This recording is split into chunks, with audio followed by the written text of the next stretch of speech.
पाकिस्तान में हिंदुस्तान के दुश्मनों का खात्मा कौन कर रहा है? किधर थे वो सिक्योरिटी और वो इंटेलिजेंस? ये हमारा हक है जानने के लिए। हम चाहते हैं एक स्टेटमेंट को मारा गया है। कमांडर सैफुल्लाह खालिद को ढेर कर दिया। जो जिन आपने पैदा किया वो फिर आ गया सामने। उसमें आपको पता है कि फिर जितने दुनिया के बड़े बड़े दहशतगर्द हैं उनसे किस तरीके से ताने बाने जो हैं वो जुड़े। ये बदीन में ये वाकया हुआ है, उसके बाद से जी एक हंगामा बरपा है। अब मैं दादाजी को क्या बोलूं, अब तो दादाजी ने जो करना था कर दिया, तो बहरहाल वाट तो लगा दी।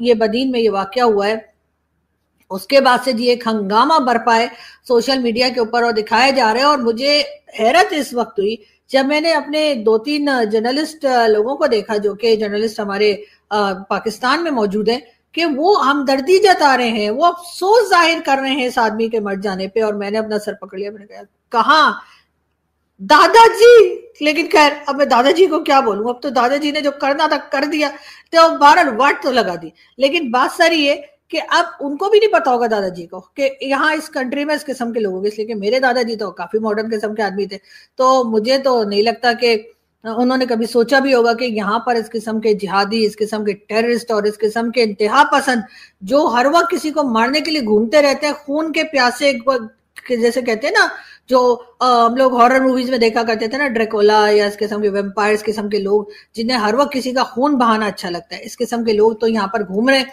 अब अगर इनको जिसने भी मारा है, चाहे वो भारत से आया हो चाहे वो पाकिस्तान से ही हो, लेकिन उसने कोई अच्छा ही काम किया, इसलिए कि ये चीजें जो है ये बहरहाल पाकिस्तान ना तो कंट्रोल कर पा रहा है और शायद करना भी नहीं चाह रहा। पाकिस्तान में हिंदुस्तान के दुश्मनों का खात्मा कौन कर रहा है? जी, ये एक इंतहाई पेचीदा वाकया है और गुज़िश्ता 2 साल में ऐसे कई वाकयात पेश आ चुके हैं जिसमें कराची, इस्लामाबाद, लाहौर, डस्का और आज़ाद कश्मीर के अंदर ऐसे वाकयात हुए हैं। तो इन सारों को जब लिंक करके देखा जाता है तो ये पता चलता है कि कहीं ना कहीं जो लोग टारगेट किए गए हैं वो एंटी इंडिया थे या मुख्तलिफ वाकयात में माजी में इंडिया को मतलूब रहे थे। ये सिलसिला जनवरी 2022 से शुरू हुआ था जब अंदरून सिंध में सलीम रहमानी नाम के एक शख्स को कत्ल किया गया था, जिसका मुबैना ताल्लुक कलदम लश्कर तैयबा से बताया जाता है। वहाँ से ये मामला शुरू हुआ। उसके बाद फिर कराची में कलदम जैश मोहम्मद के एक नाम मोहम्मद जाहिद को कत्ल किया गया, जिसपे मुबैना तौर पे ये इल्ज़ाम था कि वो कंधार हाईजैकिंग में मुलव्विस था। तो ये मामला यहाँ पे नहीं रुका। उसके बाद इस्लामाबाद में, लाहौर में एक सिख रहनुमा का कत्ल हुआ और कराची में 1-2 ऐसी भी वारदातें हुई कि जिसके अंदर मर्डर तो नहीं हो सका, लेकिन उनका ताना बाना मुंबई के अंडरवर्ल्ड से जाके मिलता है। तो ऐसा लगता है कि कश्मीरी जिहादी तंजीमें, मुंबई अंडरवर्ल्ड और सिख रहनुमा जो कि इंडिया मुखालिफ हैं, इन 3 को टारगेट किया जा रहा है पाकिस्तान के अंदर। और इसके हवाले से जो ताने बाने हैं, सूबा सिंध की अगर हम बात करें तो वहाँ पर 2 कार्रवाइयों की जिम्मेदारी सिंधु देश आर्मी ने कबूल की, जिससे ये पता चलता है कि वो वहाँ पे एक प्रॉक्सी वार जारी है कि जिसके अंदर भारतीय एजेंसी रॉ का हाथ हो सकता है। बिल्कुल इसी तरह आज जो आईजी पंजाब डॉक्टर उस्मान अनवर ने प्रेस कॉन्फ्रेंस की है, उसके अंदर उन्होंने वाज़ेह तौर पे नाम तो नहीं लिया, लेकिन ताने बाने यही बता रहे हैं कि एक खलीजी मुल्क से मंसूबाबंदी हुई और जो हैंडलर्स हैं वो हमसाया मुल्क यानी कि भारत से ताल्लुक़ रखते हैं। तो इसके ऊपर 2 साल में पहली दफ़ा ये एक वाज़ेह मौक़िफ़ इख्तियार किया जा रहा है कि जिसके अंदर इंडिया को मुर्दे इल्जाम ठहराया जाएगा। तो लोग भी होंगे, नॉन स्टेट एक्टर्स आप कह सकते हैं कि उस तरह नहीं थे जिस तरह के अफगान जिहाद के बाद हमारे सामने आए। अफगान जिहाद के बाद तो फिर आपके पास एक बनी बनाई चीज आ गई ना, जो आपने खुद बनाई, जो जिन आपने पैदा किया वो फिर आ गया सामने। उसमें आपको पता है कि फिर जितने दुनिया के बड़े बड़े दहशतगर्द हैं उनसे किस तरीके से ताने बाने जो हैं वो जुड़े रहे हैं वहां पर, और उसामा बिन लादेन तक फिर वहां से पकड़ा जाता है। तो जो आप ये बात कर रहे हैं ना कि वो बनाए गए, तो वहां पर ये बात तो तस्लीम की जाती है पाकिस्तान के अंदर अथॉरिटीज और जो पॉलिटिशियंस या जो भी बात करते हैं इसके ऊपर, तो वो ये कहते हैं कि ये तस्लीम करते हैं कि माजी में ऐसा हुआ, हाँ पास्ट में ऐसा हुआ, हाँ हिस्ट्री ये है। क्योंकि ये ना एक कोजी एरिया है कि आप ये कहते हैं कि इसमें छुप जाओ, उससे तो आप नहीं निकल सकते। उससे अगर निकल पाते होते तो यूनाइटेड स्टेट्स की तरफ से अभी जो यूएस एड बंद हुई है, जो मिलिट्री एड बंद की गई कुछ अर्सा पहले, वो ना की जाती, वो इसी वजह से बंद की गई थी। तो अगर ऐसा होता तो आप निकल तो नहीं पाए।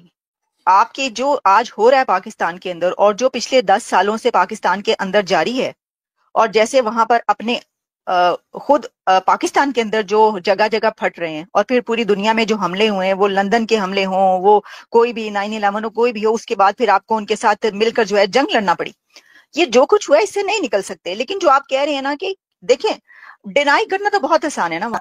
लेकिन उसके साथ साथ जी एक वीडियो और है जो बड़ी वायरल हो रही है, और वो है जी आफ्ताब इकबाल साहब की।